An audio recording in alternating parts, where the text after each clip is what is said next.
సృష్టిలో ఒక శబ్దం ఉంది. దాని గురించి మనుషులు ఎంతగానో ఆలోచిస్తారు. ఇక ఆ శబ్దం ఏమిటంటే గుర్తింపు, పరిచయం. ఈ ప్రపంచంలోని ప్రతి వ్యక్తి తనకంటూ గుర్తింపు తెచ్చుకోవాలనుకుంటాడు. ఇది చిన్నతనం నుంచి జరుగుతుంది. మనం పాఠశాలకు వెళ్తే, చదవడానికి వెళ్తే అప్పుడు మనం ఒకటి ఆలోచిస్తాం, మనం గుర్తింపు తెచ్చుకోవాలి అని, పేరు తెచ్చుకోవాలి అని. ప్రతి వ్యక్తి ఒకటి అనాలి, తనే సర్వశ్రేష్ఠుడైన విద్యార్థి అని. ఇక అదే మన పరిచయం.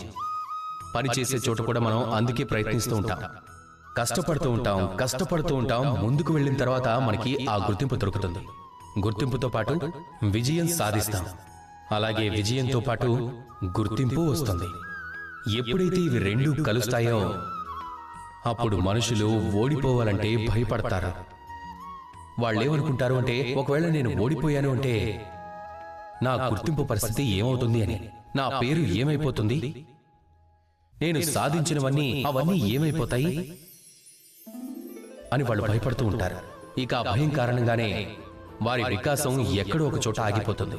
వాళ్ళు మంచి పనులు చేయడం ఆపేస్తారు, కేవలం క్షేమంగా ఉండడం కోసమే ప్రయత్నిస్తూ ఉంటారు. అసలు ఓడిపోవడం గురించి భయపడాల్సిన అవసరం ఏమీ లేనే లేదు. ఎందుకంటే ఎప్పుడైతే మీరు గెలుస్తారో అప్పుడు ఆ గెలుపు మిమ్మల్ని ఈ ప్రపంచానికి పరిచయం చేస్తుంది. కానీ మీరు ఎప్పుడైతే ఓడిపోతారో అప్పుడు ఆ ఓటమి ఈ ప్రపంచాన్ని మీకు పరిచయం చేస్తుంది. అది ఎంతో అవసరం కూడా. కాబట్టి ఓటమి అందరిలోనే వస్తుంది. దాన్ని ఎదిరించండి, అలానే దాని నుంచి నేర్చుకోండి. ఒకవేళ మీరు ఓడిపోతే కనుక అప్పుడు మీ జ్ఞానచక్షువు తెరుచుకుంటుంది.